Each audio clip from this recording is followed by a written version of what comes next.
Arab Saudi diam-diam berunding dengan Iran untuk turunkan ketegangan di Timur Tengah.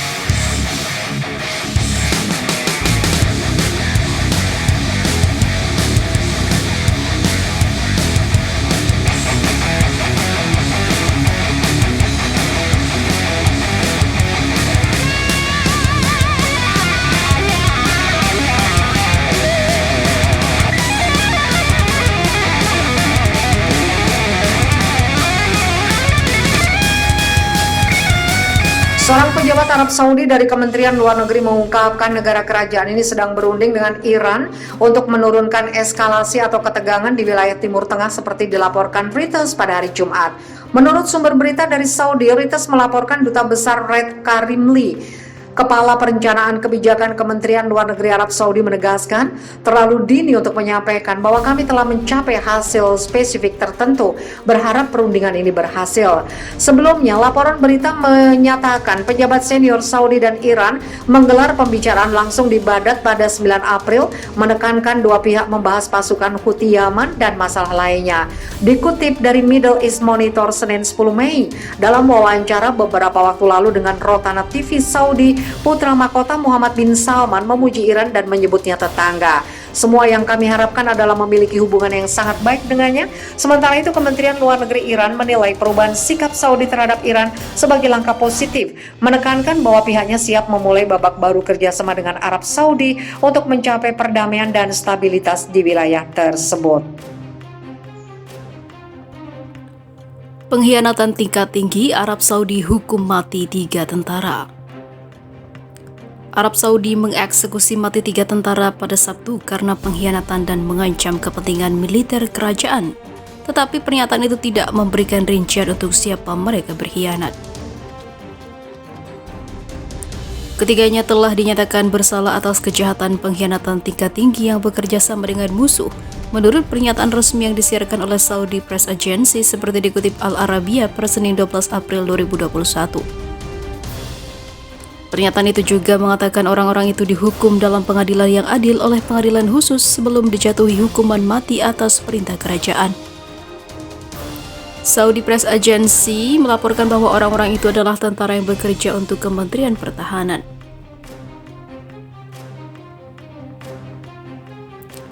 Penyelidikan mengungkapkan bahwa 3 pegawai kementerian melakukan pengkhianatan bekerja sama dengan musuh dengan cara melanggar kerajaan dan kepentingan militernya, kata kementerian itu. Ketiga tentara itu adalah Muhammad bin Ahmed bin Yahya, Akam, Saher bin Isa bin Qasim Hakawi, dan juga Hamud bin Ibrahim bin Ali Hasmi, menurut SPA.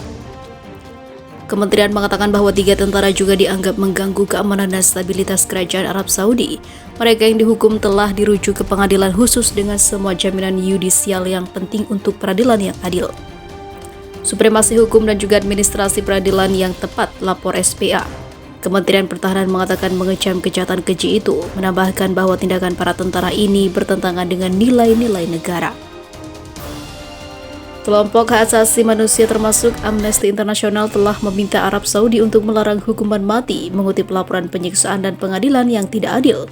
Kerajaan terus membantah tuduhan semacam itu. Menurut data Amnesty, Arab Saudi melakukan eksekusi ketiga terbanyak di dunia pada 2019 setelah Tiongkok dan juga Iran. Menurut Anda, bagaimana pendapat tentang hukuman mati? Sementara itu,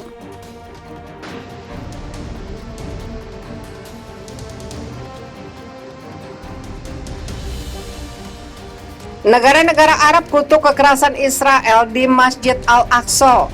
Bentrokan di komplek Masjid Al-Aqsa, situs tersuci ketiga Islam, telah mendapat kecaman luas dari berbagai negara di dunia. 6 negara Arab yang memiliki hubungan diplomatik dengan Israel, yaitu Mesir, Yordania, Uni Emirat Arab, Bahrain, Maroko, dan Sudan, mengutuk Israel atas kekerasan yang terjadi di Al-Aqsa. Masjid Al-Aqsa telah menjadi sasaran kekerasan aparat Israel. Bulan Sabit Merah melaporkan lebih dari 300 warga Palestina terluka dalam insiden Jumat dan Sabtu malam. Beberapa terkena peluru karet dan granat kejut. Raja Yordania Abdullah II mengeluarkan pernyataan yang mengutuk pelanggaran Israel dan praktek eskalasi di Masjid Al-Aqsa yang disucikan. Kementerian Luar Negeri Yordania dan Mesir sama-sama memanggil utusan Israel pada hari Minggu untuk mengajukan protes atas kerusuhan Al-Aqsa seperti dilansir Channel News Asia, Senin 10 Mei 2021. Di tengah meningkatnya seruan internasional untuk mencegah eskalasi, Tunisia mengatakan Dewan Keamanan PBB akan mengadakan pertemuan tertutup Senin tentang kekerasan di Israel.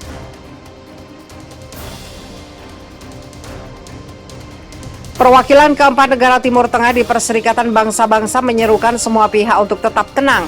Paus Francis juga menyerukan hal serupa. Ketegangan meningkat di Yerusalem, tepi barat dan Gaza di sepanjang bulan suci Ramadan di tengah kemarahan warga Palestina terkait potensi pengusiran paksa keluarga Palestina di Sheikh Jarrah di tanah yang diklaim oleh pemukim ilegal Yahudi. Pasukan keamanan Israel dalam keadaan siaga tinggi bersiap potensi eskalasi lebih lanjut menjelang Israel merayakan Hari Yerusalem, Senin 10 Mei 2021. Setiap tahun banyak warga Israel berpawai di seluruh kota merayakan Hari Pendudukan Yerusalem Timur pada tahun 1967 dan aneksasi oleh Israel. UNICEF mengatakan bahwa selama 2 hari, 29 anak Palestina terluka di Yerusalem Timur, termasuk seorang anak berusia 1 tahun. 8 anak Palestina telah ditangkap, kata lembaga itu. Polisi Israel mengatakan mereka telah menjadi sasaran kembang api, batu, dan proyektil lainnya, menyebabkan beberapa cedera. Israel Minggu berjanji akan memulihkan ketertiban di Yerusalem setelah ratusan pengunjuk rasa Palestina terluka dalam bentrokan dengan pasukan keamanan Israel di Al-Aqsa. Perdana Menteri Israel Benjamin Netanyahu Minggu membela tindakan aparat Israel terhadap aksi protes dan kerusuhan di Yerusalem Timur. Kami akan menegakkan hukum dan ketertiban dengan penuh semangat dan bertanggung jawab, kata Netanyahu menjelang pertemuan kabinet mingguan sambil berjanji untuk menjaga kebebasan beribadah bagi semua agama. Perwakilan keempat negara Timur Tengah di Perserikatan Bangsa-Bangsa menyerukan semua pihak untuk tetap tenang. Paus Francis juga menyerukan hal serupa. Ketegangan meningkat di Yerusalem, tepi barat dan Gaza di sepanjang bulan suci Ramadan di tengah kemarahan warga Palestina terkait potensi pengusiran paksa keluarga Palestina di Sheikh Jarrah di tanah yang diklaim oleh pemukim ilegal Yahudi. Pasukan keamanan Israel dalam keadaan siaga tinggi bersiap potensi eskalasi lebih lanjut menjelang Israel merayakan Hari Yerusalem, Senin 10 Mei 2021. Setiap tahun banyak warga Israel berpawai di seluruh kota merayakan Hari Pendudukan Yerusalem Timur pada tahun 1967 dan aneksasi oleh Israel. UNICEF mengatakan bahwa selama 2 hari, 29 anak Palestina terluka di Yerusalem Timur, termasuk seorang anak berusia 1 tahun. 8 anak Palestina telah ditangkap, kata lembaga itu.